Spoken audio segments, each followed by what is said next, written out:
Welcome, I'm your host, Malcolm Gallagher, from our BizVision studios in the UK. You're watching the Top Gun Sales and Marketing Show on the BBTV network. Now, video has come of age in the world of business.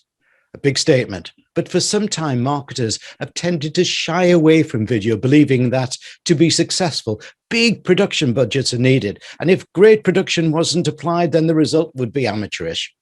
All that has dramatically changed. Influence on YouTube now command the attention of big audiences with less than perfect production. TikTok has 500 million active users making short videos that again have marketing influence. But the reputation and image of a brand must be protected. So where is the happy medium, the sweet spot between professionalism and budget? I just had to go back to a previous guest for the answer. He's an award-winning filmmaker, but most importantly, is the founder of video platform ShoutOut.social. Welcome back, Dan Gable. Welcome down, Dan. Hey, hi, Malcolm. It's great to see you again. Thanks for having me back. It's hard to keep track of you. Last time we were chatting in Barbados. Now you are where? Yeah, back in North London, Hampstead. Oh, so right. yeah, not quite as sunny, but leafy. Yeah, you're still in the posh parts. I tell you, I can take it. Try. Yeah. Kind of. Yeah, no, it's great. The arty part, I like. Oh yes, without a doubt. Dan, I'm delighted that once again we're meeting on our BBTV Top Gun Sales and Marketing channel with both your hats on as a professional producer and as the founder of ShoutOut. Viewers and listeners, in this BBTV show, I'll be talking to Dan in three parts. My purpose is to find out for you how you should go about producing a quality video for your business at an affordable budget, and also how ShoutOut can help you use that video in today's social environment. In part one, we'll talk about the essential planning and strategy of a short business video. In part two, we'll discuss the options of making it. And in part three, how you will use it, the promotion of your video. But Dan, before we get into our three parts, can I just ask you to briefly remind viewers, who is Dan Gable, what you do, and what ShoutOut is about? Sure, yeah, so I'm Dan. I've been in TV and video for like over 30 years, so made tons of videos, been involved with tons of TV programs, and also the founder of Sprat, which is a video production company, and ShoutOut, which is a web app that enables you to make videos completely automatically. This is branded videos completely automatically and easily. Why did you feel that ShoutOut was needed in the marketplace? It's a good question. I think that our remit, if you like, is to make video available to everyone. I think the thing with video is there's a very technical element to production, and then there's of course the storytelling element. And some people have great stories, they want to speak on camera, they want to present themselves or build their brand, but they don't necessarily have that editing experience. And what ShoutOut does is really take that need away and does all the work for you. It basically makes the videos automatically and brands them up. It's so important on videos to have it branded in some way, to have some sort of identity around the video. Of course, there's a lot of people posting up, recording clips on a camera and posting them, and that's great. That's still better than nothing. Yeah. But and it's great for an individual, but for a brand, it doesn't really help build a brand. It doesn't really give a brand identity, and it can look a bit amateurish. So what ShoutOut does is that kind of a happy medium in between that. It's as easy as that, but and kind of making a more sort of produced video, if you like. So it's a very, very simple way to make automated videos, add subtitles, add graphics, etc., and add music. Brilliant. Dan, let's move to part one, the essential strategy and planning of a short business video. In my mind, sure, a business can no longer find someone, say an employer or a friend, who's got a camera and say, make us a short video. There has to be forethought. What's your thinking about how a business should go about the strategy and planning?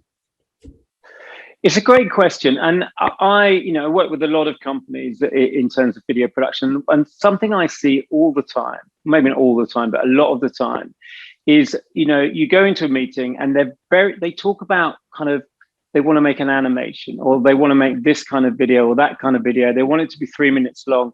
They always seem to be talking I'm saying always again, but it's not always. A lot of the time, people are concerned about the process and the aesthetic of the video and the type of video and how long it is. And what I always say is, like, forget all that. Just think about what you want to achieve. And that's really the first step in video making. Video is just a medium, like anything else. But people get stuck on kind of the type rather than what they want to achieve. And when people are really clear about what they want to achieve, and then you start talking about the process. So in other words, don't talk about the process until you've really nailed down the outcome. I know that might sound a bit vague, but it's super important because video is a fantastic tool. As you say, it's on the up, it's super important. But sometimes, this has happened to me a few times where I've, in the middle of a meeting, said, look, I don't think a video is the best way for this. I think, partly video, but you may be able to do this in another way. So it's really, outcome is so important. Yeah, I totally take that point. I've been again sat in meetings where people are saying, "Oh, it's got to be 2 minutes and 15 seconds because we've heard that's the average." I've got to tell you that some of our longer videos, 30 minutes plus, have had 4,000 or 5,000 viewers in a short time. Oh, sorry, my dog. I've got a narrative arc going on behind me. Yeah, I love that. The dog. Just for viewers, you better tell me the name. It's Levi the dog, and my wife's gone out, so he's getting a bit impatient. But right. Can I pick up on that point, Malcolm? Sorry. Yeah. We'll talk about the dog later because he's part of the story, right? Right. Lovely. But so you make a really good point about the length of video and how longer videos are engaging. There is this, I call it a myth going round, that attention spans are getting shorter. Everyone's saying attention spans are getting shorter. We need to make short content, and I think it's not true. Actually, I think the data's been interpreted slightly the wrong way. Because if you think about it, look at Netflix. People are binge watching Netflix like never before. They're almost feature films are becoming too short to establish a character and to engage people. And when the latest box set comes out, people are just a lot of people are watching it. Certainly me. So I don't think its attention spans are getting shorter. I think it's harder to get people's attention, and you need to grab people's attention early, which is another important thing about video. But yeah, don't be afraid of long form content. Absolutely. And a lot of people say, well, attention spans are getting shorter. It's got to be like 30 seconds long. It's got to be 2 minutes long or 2.5 minutes long. Every year, it seems to go down. It started off at like 6 minutes, and now it's going to 2.5, and probably next year it'll be 2. But yeah, don't be afraid of longer form content, but think of it as a funnel to that content. You need to engage people in it. You need to kind of sort of butter people up before they may necessarily watch some long form content from you. But there's absolutely nothing wrong with long form. Like this will be long form content. Yes, yeah. And as you quite rightly say, the more interesting it is, the more people will watch. And so far, this is really interesting, Dan. I hope so. It's time for part 2. But before we do that, let me remind viewers and listeners of where to find ShoutOut. It's a bit of a different, an interestingly different URL. It's all the W's, of course, ShoutOut.social. So for listeners, let me just say that again for you. Viewers, obviously, you can see it on the screen behind me. Listeners, ShoutOut.social. Dan, part 2, let's discuss the options of making that business video. And by that, I mean, as we've just been discussing, length of video, cameras, portrait or horizontal, lighting, background, and of course, your skill area, audio. What do you think are the do's and don'ts here? I think keep it simple in terms of it's a big question around sort of the technical aspects of video making, but at its core, it's really simple. You need light. Pictures that can't exist without light. You're only seeing me because of the light reflection off me. So I think use natural light as much as you can. Basic things like, it's funny actually, all offices, like a lot of people film stuff in offices, and all offices are set up the opposite of how you want to make a video. So basically it's set up with you against the wall and you're looking out over some scenery. But what happens if you put a camera up at you, all you're seeing is a wall behind you and probably a window behind you as well, which makes you go into silhouette. So, the first thing we always do is, when we're making a corporate video, we just swap everything around. So I think, have a window in front of you, have a wall in front of you, ideally with a, or a window with light coming in, and try and put as much in the background as possible. Like I've got a background here, just so you can see the dog kind of faffing around in the background. But I think it looks nicer to have that than it does, just against the wall. It's more interesting. And don't forget the bit of nostalgia you've got there behind you with the old Mac before people start writing in to ask me. I love that old Mac. Absolutely. That was in a video, actually. It was a prop it was a video with Richard Iwadi from the IT crowd. So he was next to a talking computer. It was a personalized video where each video was different, which was great. So there's a story within a story, isn't there? Yeah. There's always a story within a story. Go on. But so exactly. So I can't remember what I was saying now. So basically, lighting, sound. Again, it's pretty. Sound can be hellishly complicated or very, very easy. But the easy thing is, try not to have as much background noise and try to be as close to the microphone as possible. It's not rocket science, and phones now are so intelligent, the way they work and the way they kind of auto iris and autofocus and stuff, that it's quite difficult to get wrong. The one thing I would say about framing, sound, and lighting and production value is, you said it in the intro, and it's so true. Like if you look back at TV from the 50s, it looks very different to it does now, and the grammar changed. And I was lucky enough to work in TV when all sorts of grammar was changing. As things change. Janet Street Porter kind of invented sort of wobble cam and that kind of different look, and then the YouTubers came along and invented their own grammar as well, which TV is starting to embrace. You even see it in adverts, jump cuts, very fast narrative. So all this grammar always changes. So what I would say, if you're recording simply on a phone yourself, stick with the grammar, stick with that YouTube grammar. Don't try and make it look like a corporate video, because you probably won't, or look like corporate video or TV. You probably won't pull it off on a phone, and it might just come across a bit like you've tried something and failed. But there's, just study YouTubers. I think we'll see more corporates embracing that kind of YouTube grammar, because it is exciting, and it's mainstream. And like I say, they even embrace it in TV. They parody on adverts and try and kind of do a really expensive version that sometimes they don't hit the mark on it.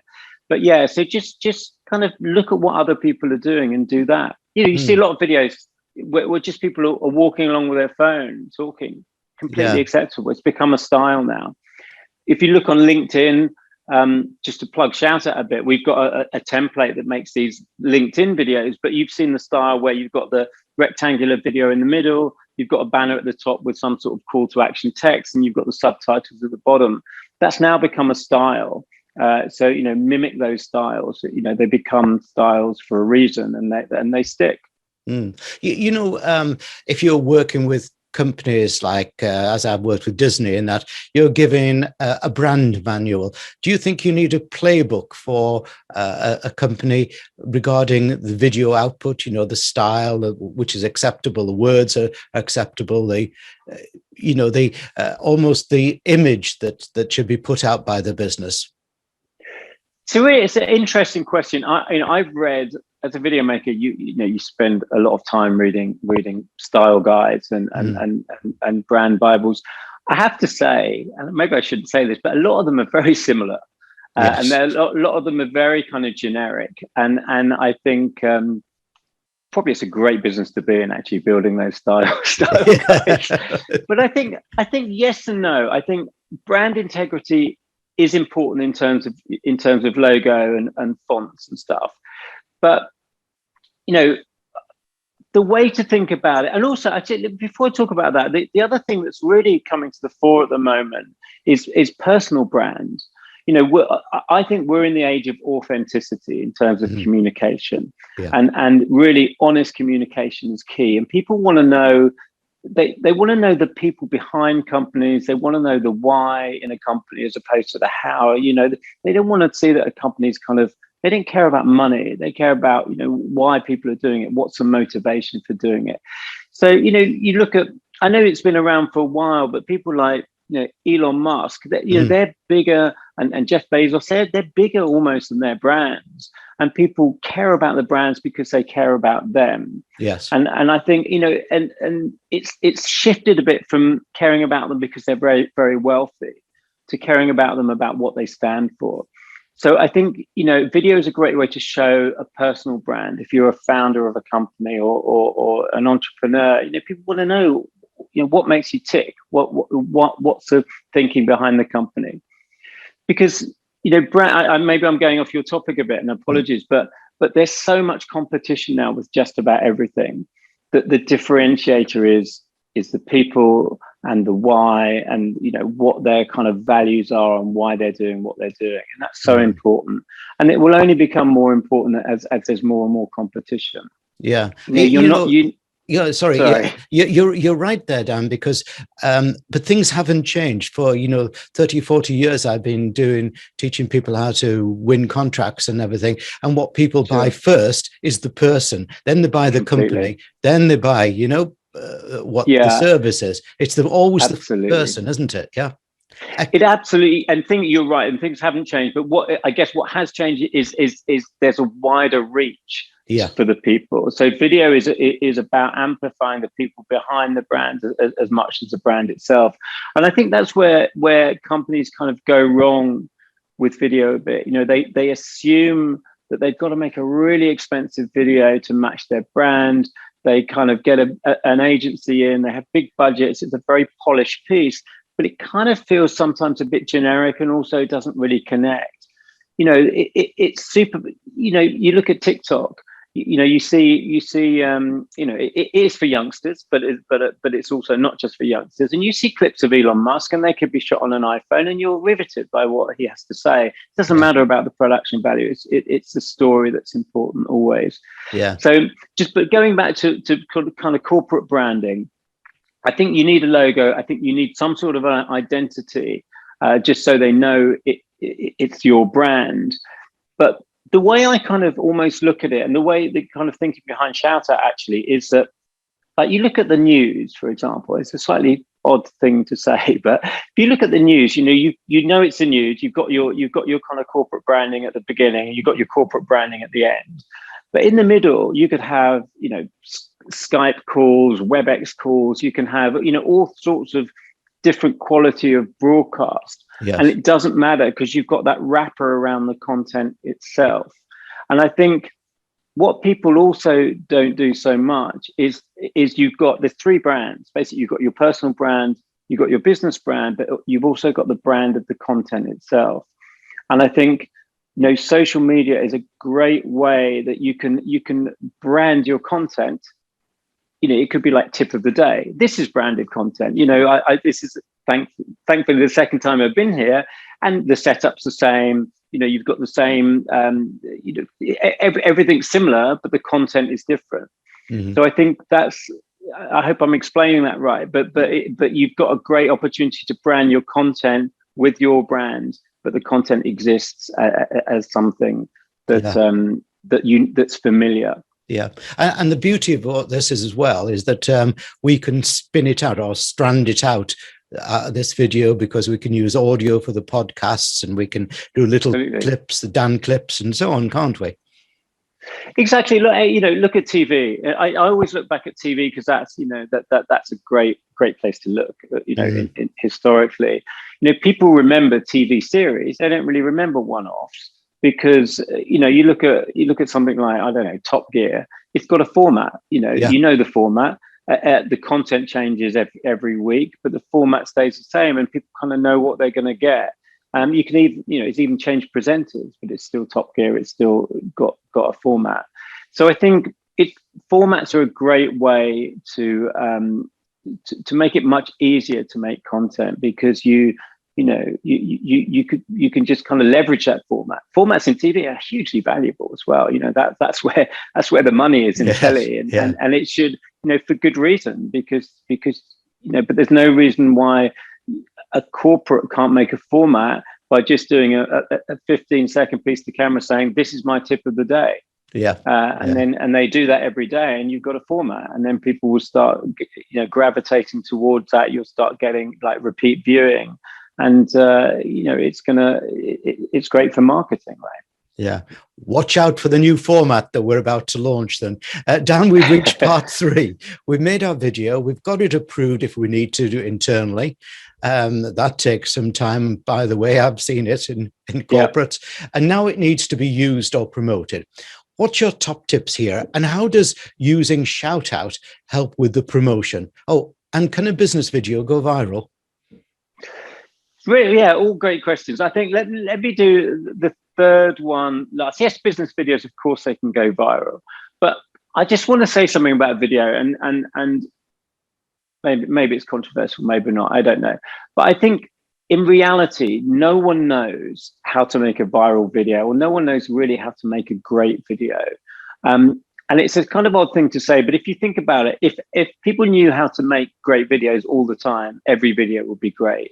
So there's always a bit of kind of artistry around video. It's the same with feature films. No, like if everyone knew how to do it, every feature film would be great. Yeah. Same with songs. Every song would be great. Even the Beatles made some dodgy songs.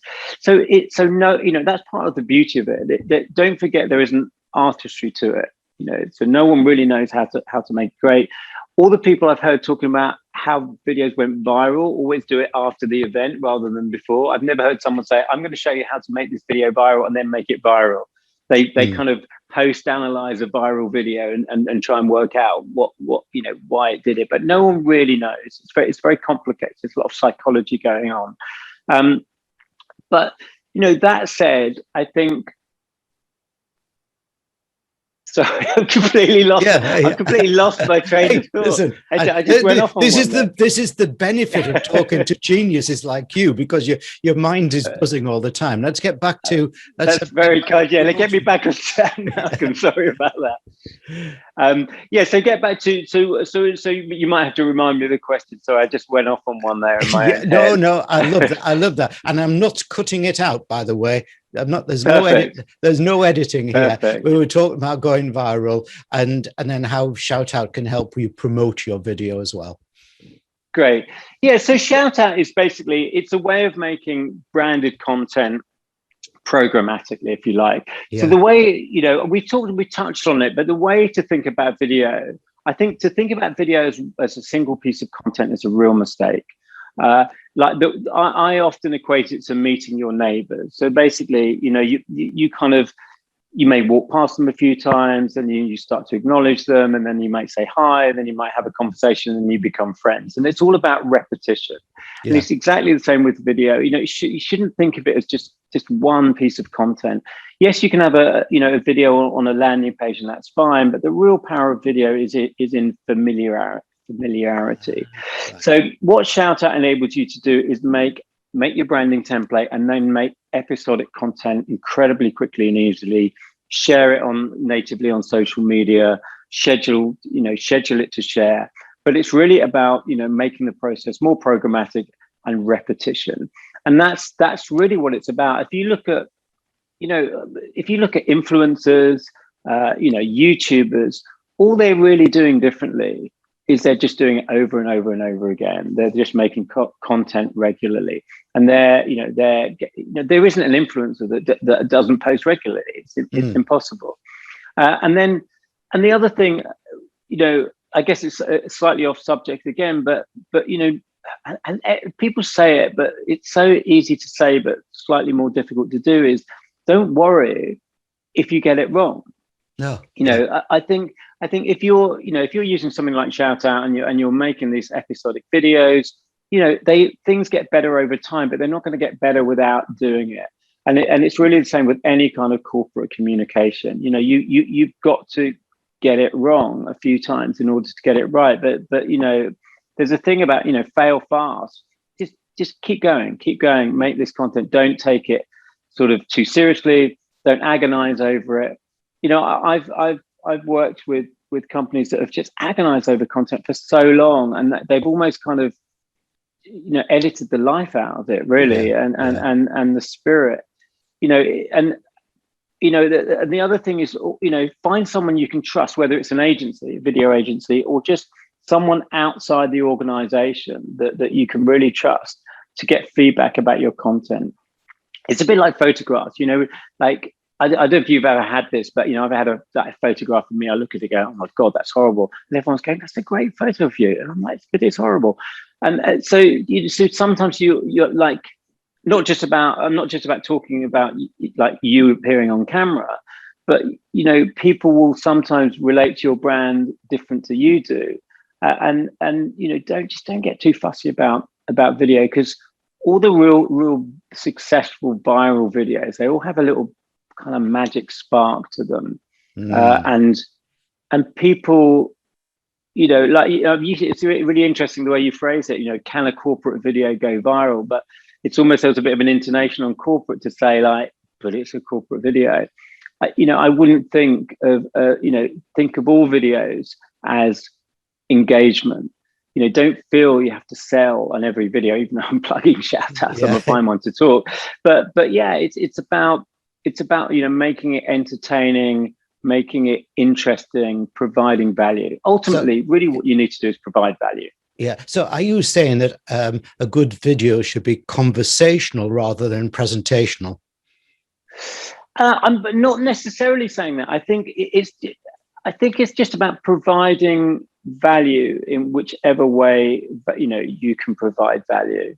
I think it's like any marketing person watching this is going to know about providing value, and video is just no different. Same rules apply. Speak to your customers, give them something that's going to help them, and do it over and over again, and you're going to win. Really, shall I go? No, I'm not going to go down that route because there's a complicated route around psychology and hypnosis and anchoring and all this stuff. But don't try and kind of make your videos look like adverts. Just make them as authentic as possible, and people will respond to them. Okay. In that case, one final thing before I finish, tell me about ShoutOut. Go on. It's a promo time. I feel like I've already plugged ShoutOut, but basically ShoutOut is, you can try it for free as well. Just go to ShoutOut.social, download it, try it for free. It's a way of, imagine if you want to make a video of you kind of talking about something, you record it on your camera, you press a button, it uploads into ShoutOut, and the video gets created automatically with music, your branding, any kind of graphics, and then you can add subtitles automatically, and it creates that video just literally in a few seconds. So it's super cool, and it's well worth checking out. Absolutely. Excellent. So just it's time almost for me to leave leafy North London and get back to Northumberland. But any business that ignores the power of video in its marketing and communications, I think hopefully Dan's going to agree with me here, is making a serious mistake. With platforms like ShoutOut, the world can get your message in a most persuasive way. Thanks, Dan Gable, for a very insightful interview and for a return to BBTV. Thank you. Thank you so much. Really great to see you.